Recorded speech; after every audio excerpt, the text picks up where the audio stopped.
Hey guys, welcome to week 5. This is the texturing phase. We're going to be starting off just by adding the last few extra details that we would normally add in high poly, but we're going to be adding it in here. And then we're going to be moving on to making our base textures for our armor. So, let's go. Okay, before we get into texturing proper, we're just going to add some details that we didn't add in the high poly. I'm just going to show you how to easily add details that would take a while to do in high poly, but we can just do quite quickly here. So just starting with the embossed edges, as you can see in the image down below, we're going to be using a UV edge generator in Painter that brings out the edges of the UV shells. So you can control the distance and the contrast of the mask, and we can apply that to a fill layer and use it as height information. With the majority of my texturing, I use fill layers and then add the generator or fill into the mask itself. So here I'm just blurring the mask slightly so we can get some nice thickness in the embossing. See, and it's pretty much mostly there. It's just a case of cleaning it up afterwards. Here I'm just rounding off some of the edges by using a blur and then applying a histogram scan on top of it to clamp that blur. And then another blur on top to actually give us a nice softness.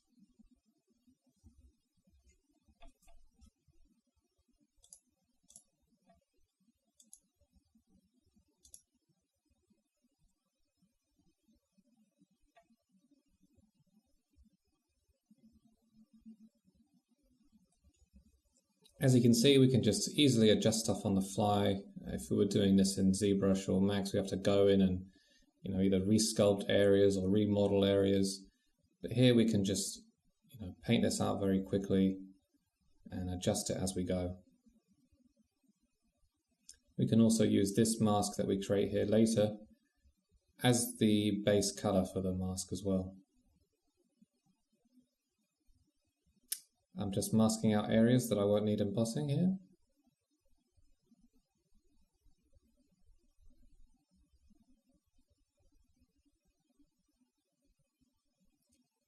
Here I'm just using the fill tools. It's really good for just applying black or white color in a mask using either UV shells or entire elements. Right now we have the base edges in and we've got something we like. We can just start cleaning up and masking out stuff we don't need. As you can see in the concept, the embossing follows a different pattern to what we have here, so we're just going to mask some areas out.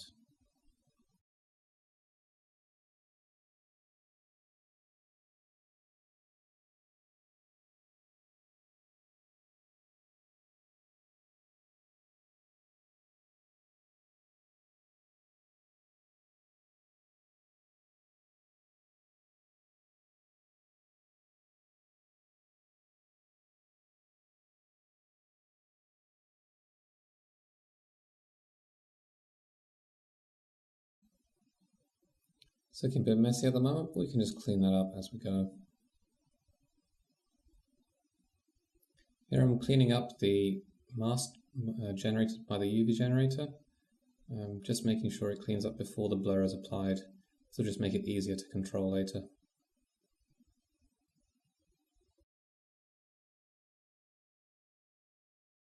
As you can see in the mask stack, we have the UV border generator, followed by a paint layer where we adjust it, then a blur which will soften out the edge, and then a histogram scan to clamp the blur, and then another blur to blur it and soften it a bit more.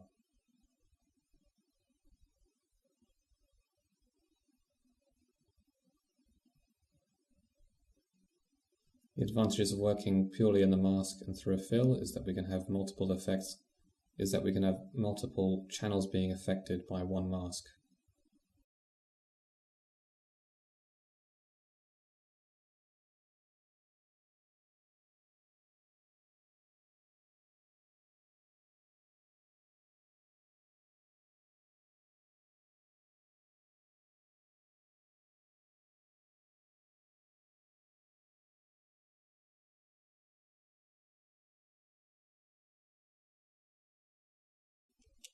Okay, and that's our embossing pretty much done.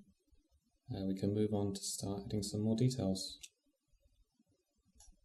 Okay, just going to be showing you guys how to make the bolt brush so we can add bolts all over our armor. So, as always, just start with basic hard, turn off the pressure. So I'm going to be using not a fill layer in this instance, just a regular layer, as we'll be working straight onto the normal information. So here I've just added in the normal channel the bolt normal map. So you can see it's just a basic sphere with a bit of padding on the edge.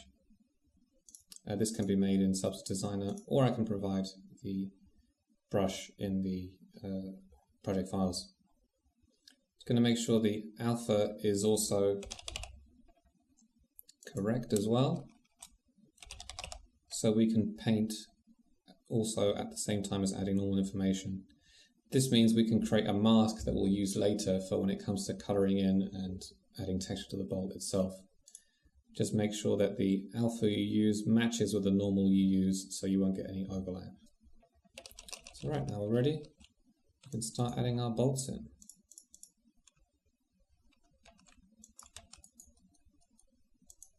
So we can just add them to areas where we know the armor will hinge. We can just follow our concept for this.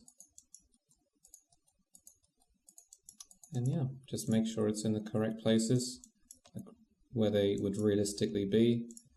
So here they'd be used to hold padding to the under of the gauntlet.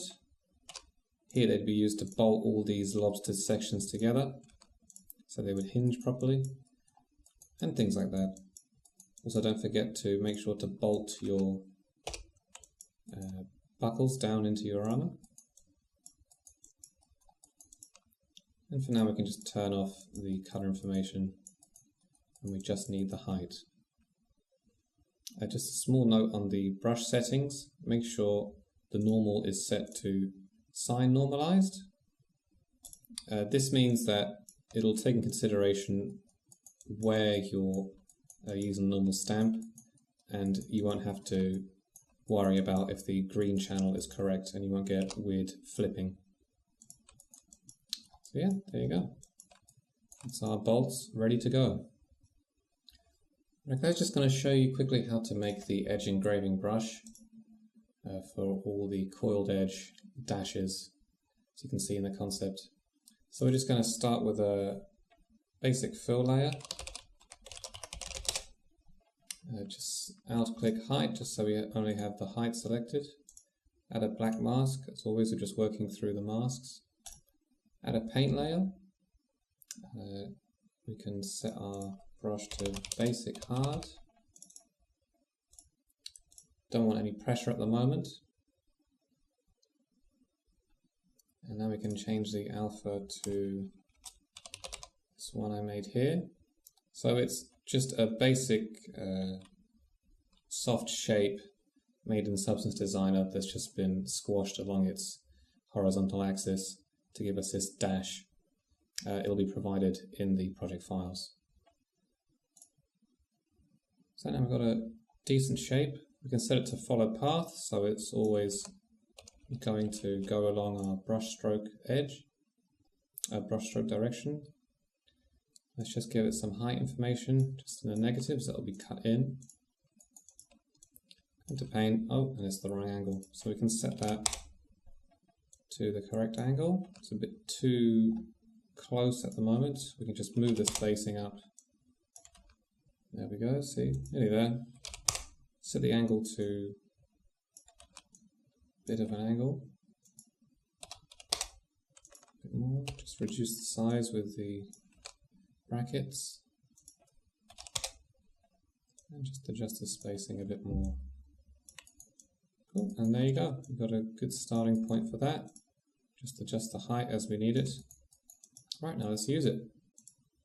Right, now we've got our brush all set up. We can just come into our edge engraving layer, into the mask, hold, and then shift click to a next position, and there you go, just straight across the UVs. This is why it was important to set any edges to straight UVs earlier on, as I explained. Here I'm just setting the color of the fill to be red, just so I can easily find out where the edges are. And you go click, shift click, and done. Really nice and easy, just very quick to do it, and also gives us a lot of control. We can adjust the height and the color of this as we go. We don't have to keep, redoing this or going back to ZBrush or anything like that.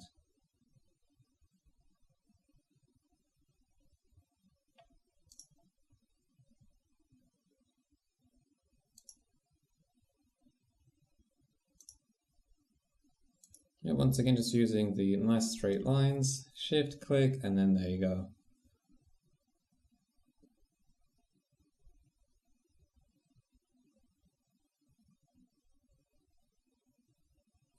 You can see there's been some overlap from where the 2D view has brushed onto the 3D view, as it will just paint it in the 3D space. We can just come back and remove that in the mask by painting those areas black or just rubbing them out with the eraser.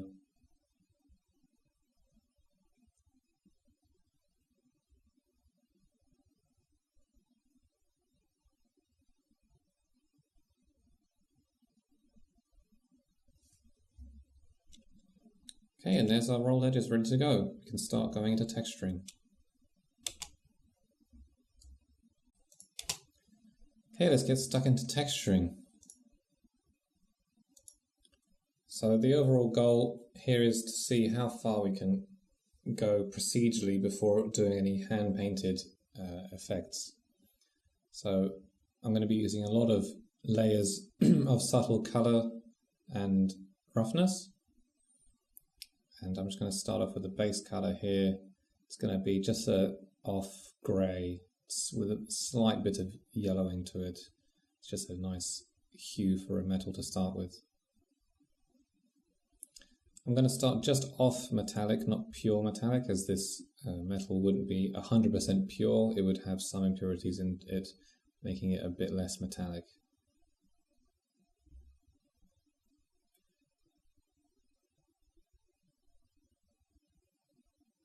Okay, I'm just going to add the first grunge layer, the first of many. Just adding in a fill layer using some grunge. I like to use Grunge Rust Fine a lot, as it gives us a nice subtle variation between blacks and whites.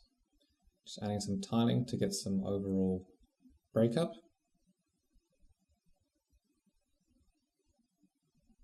Now just adding a slight bit of darker color.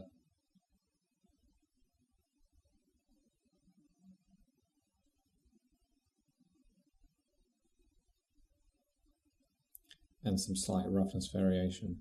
We'll be adjusting these a lot as we go. Now, putting the color opacity really way down, probably go lower than we have at the moment, as we just want a lot of very subtle layers building up, rather than going in very hard with a few layers. So when it comes to metal, especially armored metal, it'll generally have a lot of different very small hues that we can take advantage of and exaggerate slightly in our texture. So you can see from the example below, lots of different colors, lots of greens and blues, all very subtle.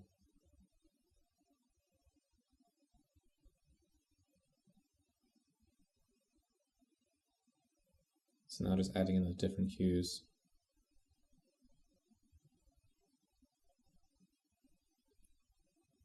So you can see I'm using Fractal Sum. I use a mix of Fractal Sum, the Grunge Rust Fine, Dirt 4 and 5 are generally very good. I stick to generally just a few different grunge maps that I like to use a lot, but I'm sure you have your own.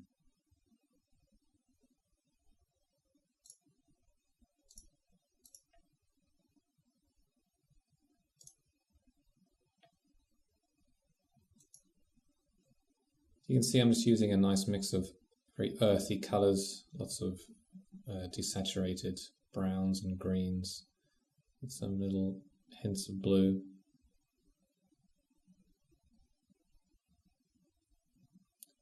Now just adding some height where the metal wouldn't be completely smooth, it would have some slight variation from little tiny dents and scratches it would get in its use.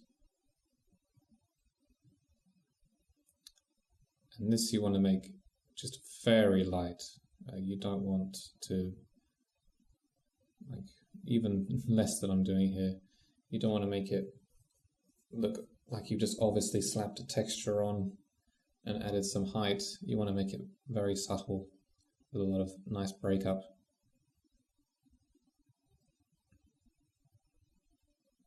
So you can see I'm just working in the masks from all the fill layers.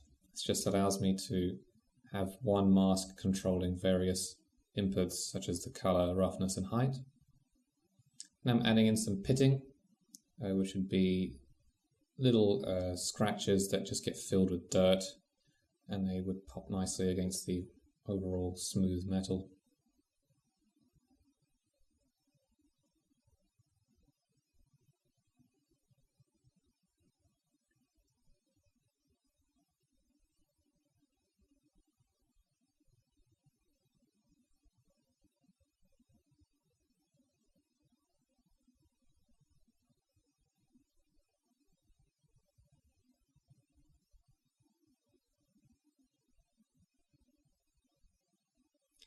I'm just testing the color opacity of this layer. Generally, I don't usually have full opacity for things like these, as they'll blend a lot more nicely together.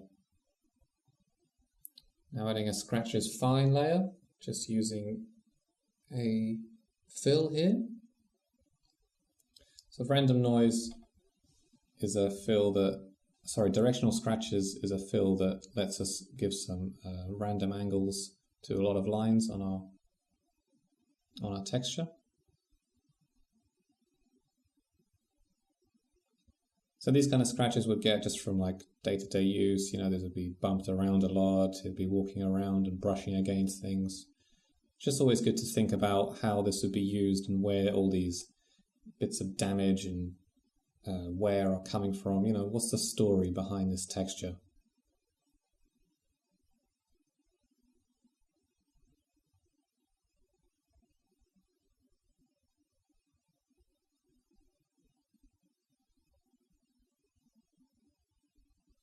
So yeah, if you were to scratch a piece of metal, it would increase the smoothness of that area by a lot, so we'll just decrease the roughness a bit, so we'll get that nice little specular hit.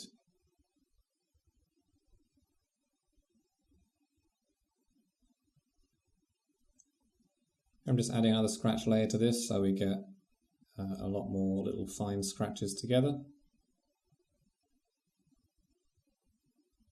Again, you want this to be very subtle. You don't want there to be obviously a lot of generated scratches on your mesh. You only want those to sort of pick up in certain like highlights. So you can see it's very subtle on the mesh, but it does add a nice little detail. Just adding a dirt layer on top of it just to add some extra breakup to the scratches so they don't look very clean. And I employ this technique a lot, just adding another fill layer with an overlay or screen or multiply blend, just to break up the grunges.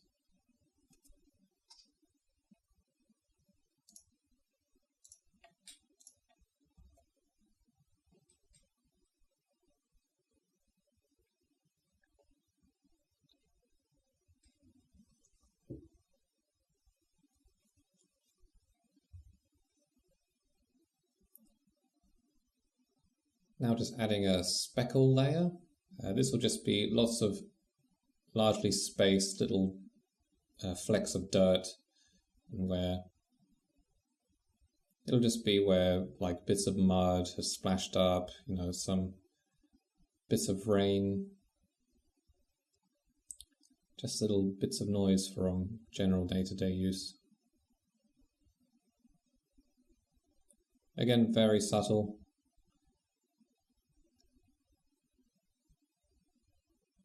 Here I'm just testing to see if there's enough roughness breakup in my texture. Generally, when you're testing your roughness, you don't want it to be too uniform, especially on large flat areas such as this. in order to make a more interesting mesh, we want a lot of nice roughness breakup. And we can do that just by lots of layers with lots of subtle roughness.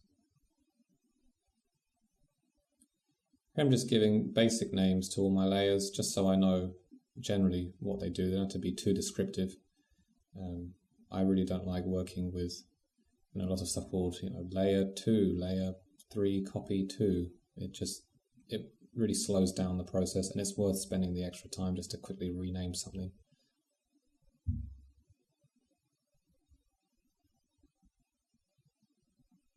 I'm just trying out some galvanized metal texture. Even though this isn't galvanized metal, it's still a nice sort of wavy texture. As though like where you'd have oils or rain spilling on it.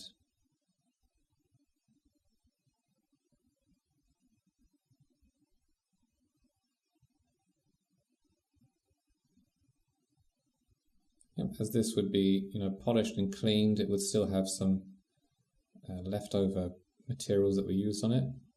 So I'm just adding a very slight oily texture to it.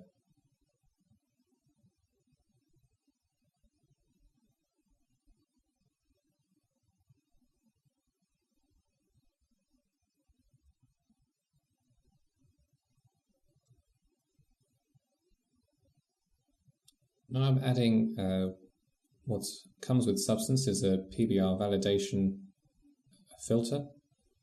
What this does is just to make sure that your metals aren't too dark and that your albedo isn't too dark, and it just correctly will, there's more chance it will look correct in different engines. This is a good way just to check that everything's working properly.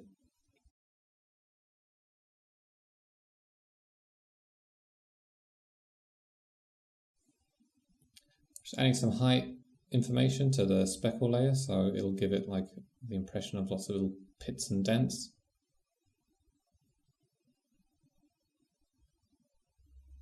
I'm just adding a roughness only layer that will just give me some more roughness breakup using the good old favorite, Grunge Rust Fine. To give it some variation from the others I've used, it's always handy to click on the random seed just to change things up so it's not too monotonous.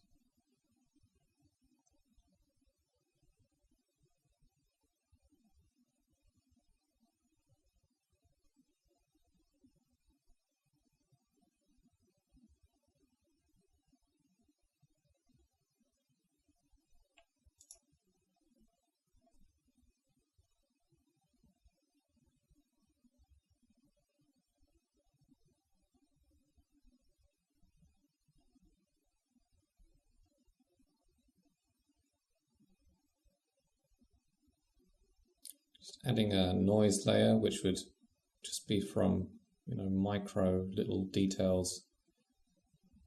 Just give you some really small breakup across the mesh.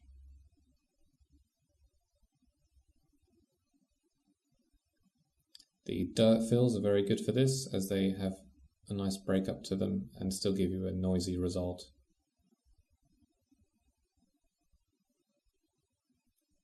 Something I do a lot is out-click on the mask, which will isolate it in mask mode for that layer. And you can come out of that again just by clicking M. You can see the noise layer is very, very subtle. Like it's to just give a tiny bit of breakup.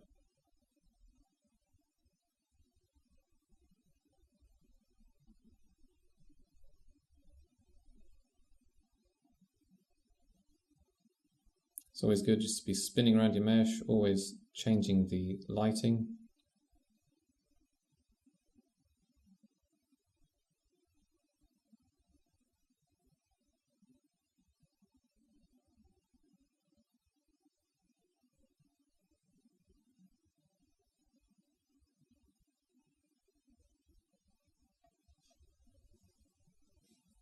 I'm just adding another speckle layer.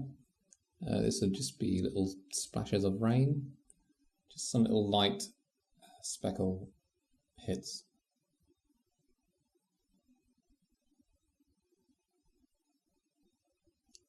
Now that I've got a decent base metal to start off with, I can start adding some details just like dirt splashes.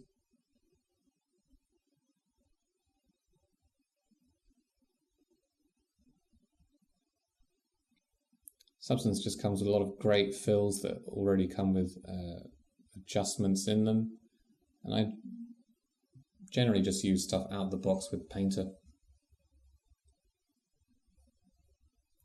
So I'm just adding some subtle splashes of dirt,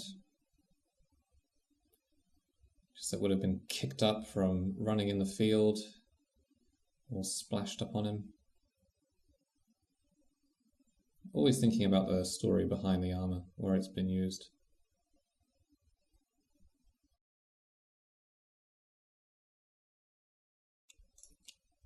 Okay, now just adding some color to the bolts and some texture. I'm going to do this just by duplicating the metal material that we have made for our base armor and making some adjustments to use it on our bolts. It's always good to just reuse stuff you've made already. There's no point really remaking it entirely just for these bolts.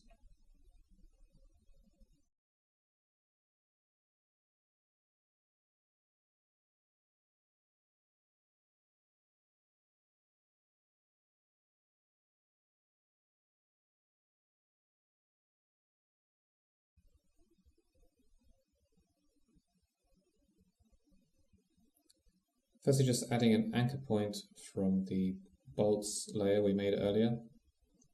And I'm just going to use that as a mask. If you remember, we made the color as well as the normal, and we can just set the anchor point fill to use the color instead as a black and white mask. I'm just setting the bolts to a nice brassy color and popping the metallic and lowering the roughness a bit just to make them stand out a bit more against the armor underneath.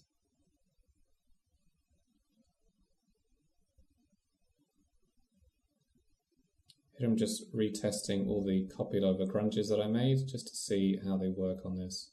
I might have to change the scale on a few of them as the bolts will be very small.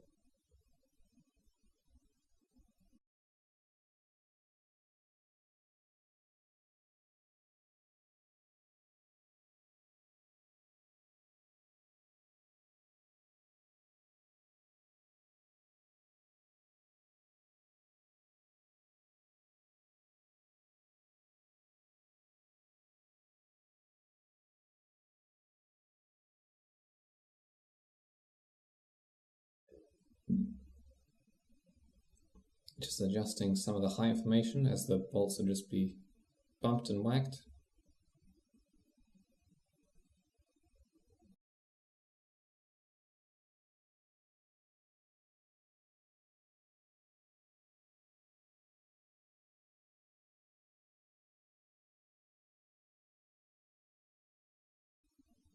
So again, just adjusting the scale of each of these masks so they work with the bolts.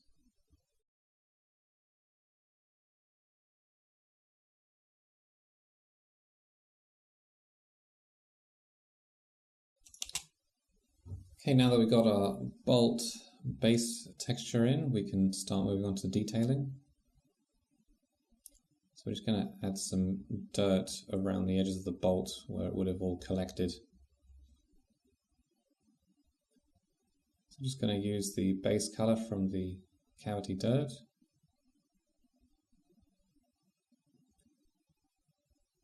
Just going to use a mask editor, and once again using the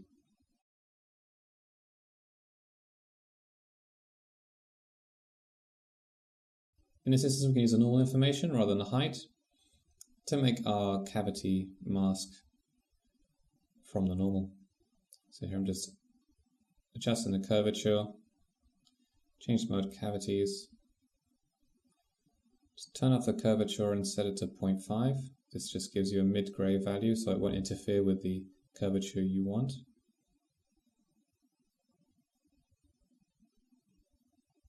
So just testing some AO instead.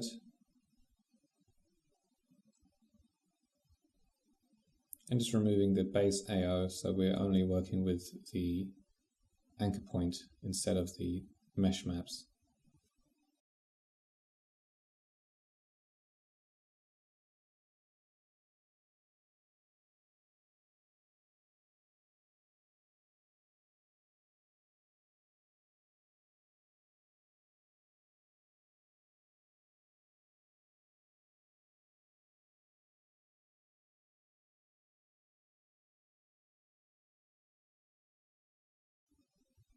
going to blur out the cavity a bit, so we'll be able to put in a bit of dirt around the edges and it's not so tight. Now I'm just going to add a fill layer just to break things up.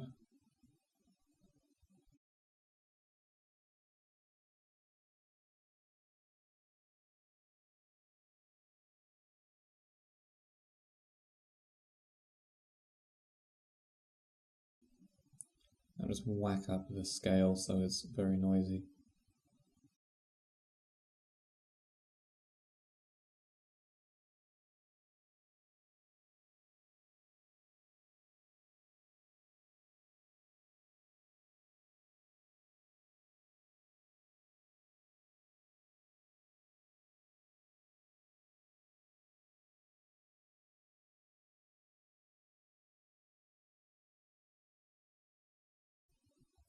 I'm just adding a histogram scan filter just to adjust the blur slightly.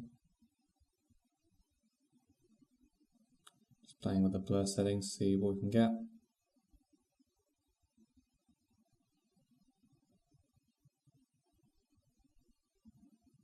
Cool, and there you go. There's the edge dirt.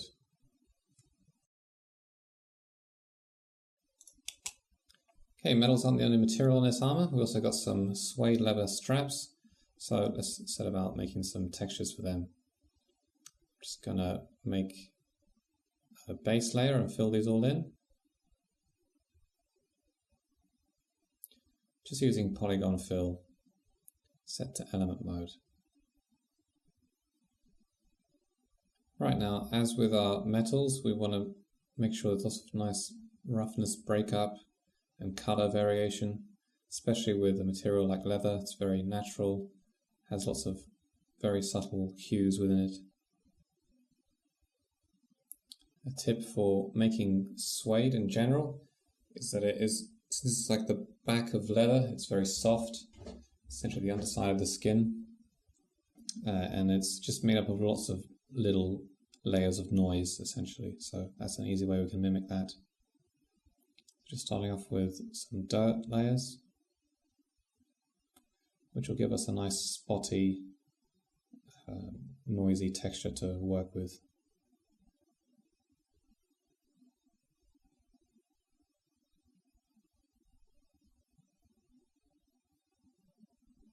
Once again, just working in the mask of the fill. Just going to start off with the base color and just gradually bring it in.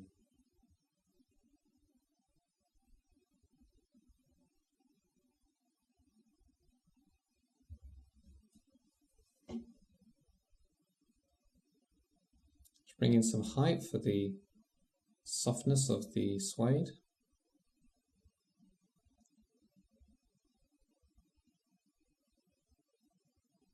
Now just duplicating the layer, randomizing the seed and trying a different texture.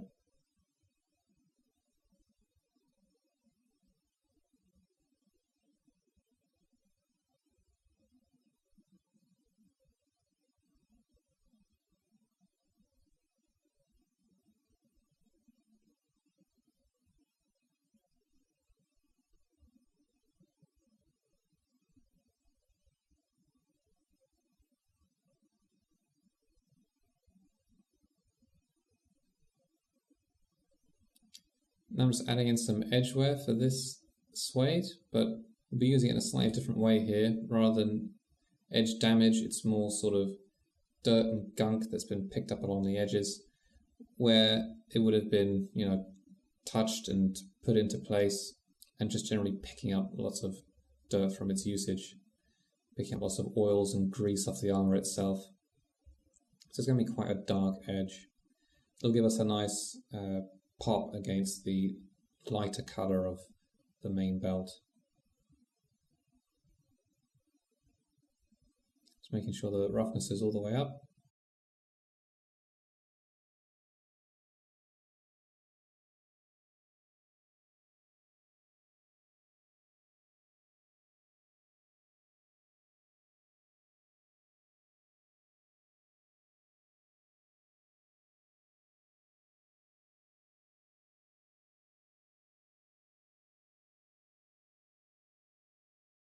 As you can see, the straps already have some holes in them. We made those just simply by using a basic round brush and stamping them in. Similarly to how we made the edge, coiled edge engraving.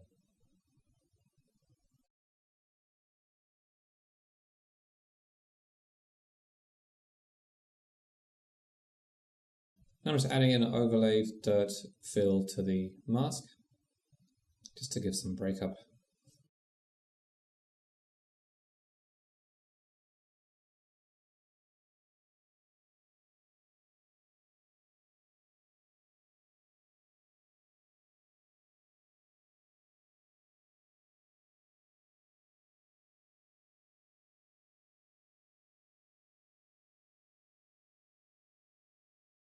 Same as with the metals, just lots of layers with subtle variation.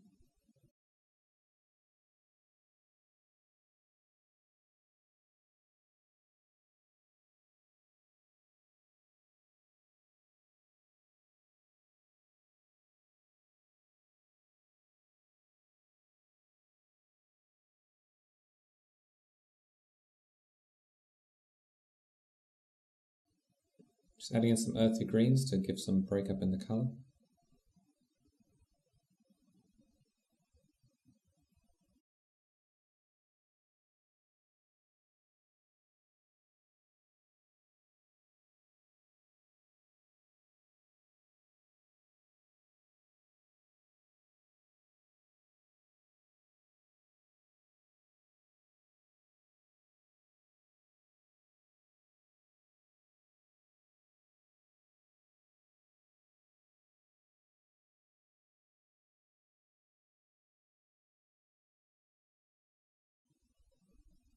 In a similar way to how we added some dirt around the bolts, we're going to be adding in some edgeware around the holes of the straps. So once again, just using our anchor points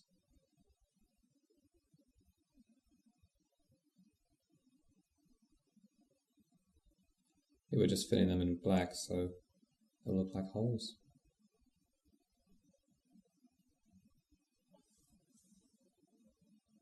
Just making a copy of the edgeware so we can add edgeware to our holes.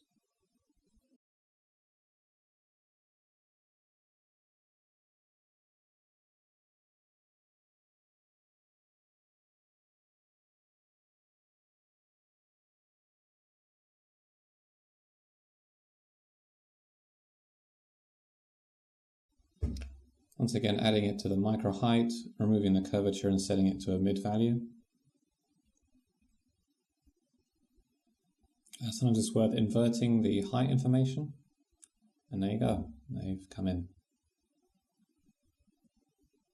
Curvature is always set to 0.5 in the mask editor. We can just whack that up to 1, remove everything else, and just add sharp to 1.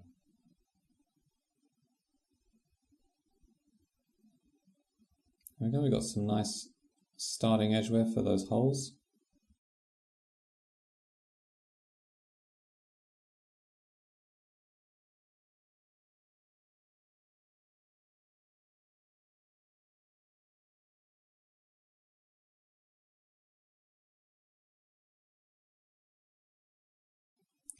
Now just stealing a few layers from our other metals.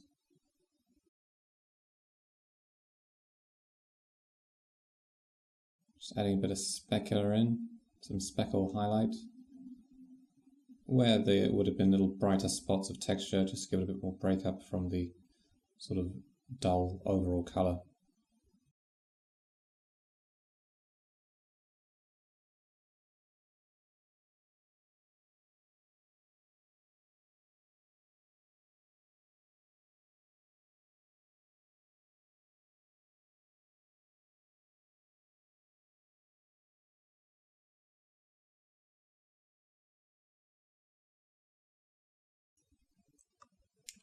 Okay, now that we've got our base materials done, I'm just going to go over and talk about what kind of extra details I added in just to make the last few pieces pop a bit more.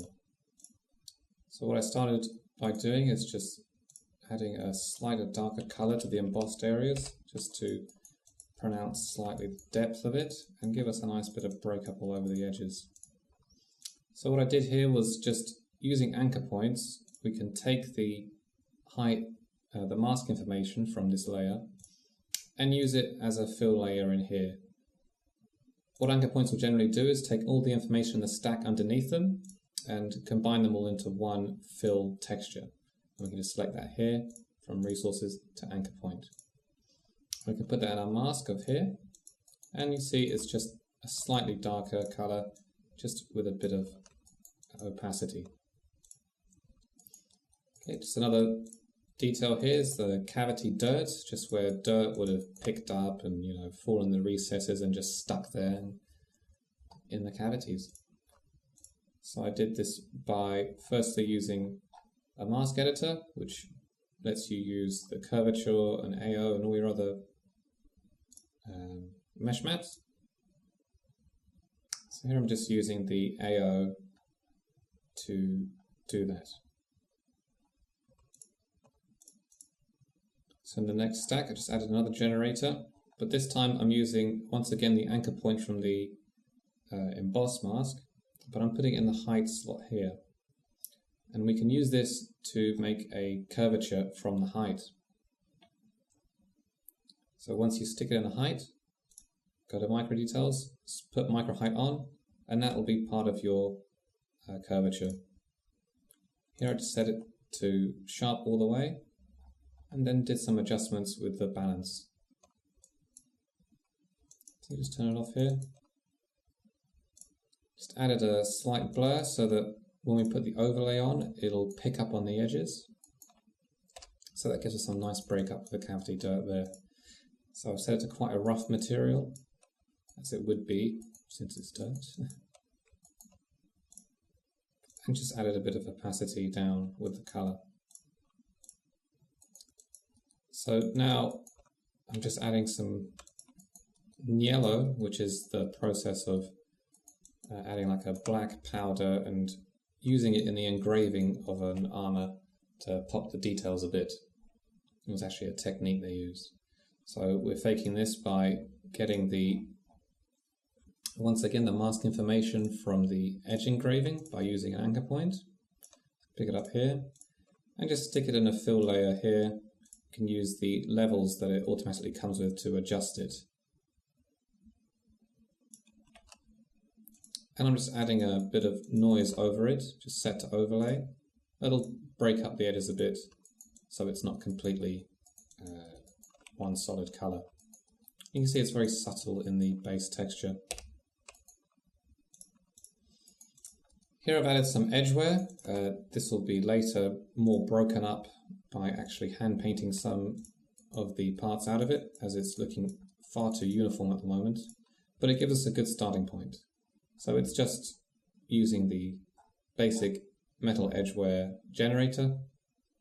Once again, we can add the embossing in here as well to give us some extra edge wear along there, so we have to hand paint that. Using the same technique as we did with the mask editor before, just adding the anchor point in the height, setting the micro detail to height, and then adjusting it as we go. So you can see we can turn it off, disappears, and put it back in. So as well as using that, I've just added for some extra breakup, some noise fills over, some grunge rust fine here, and some blue noise fast for some like micro noise. Just for a bit of extra highlight, I've just added in a light generator, which makes a mask based on your world space normal. You can see you can adjust the angle here. I'm just making it to sort of fake a slight sun bleaching and just give it a bit of a difference between the upper and lower parts. It's very subtle, but it's just a nice little final effect to have for some extra breakup between your panels. Another detail I like to add is some AO based dirt, where you would have had lots of little specks of dirt and dust pick up and sort of sit in the recesses and would have like a nice gradient outward. So you can see I've just added it here. We can do that very simply by just using a mask editor generator and then adjusting the ambient occlusion settings a bit. We can add some breakup on top of it just by adding a dirt fill.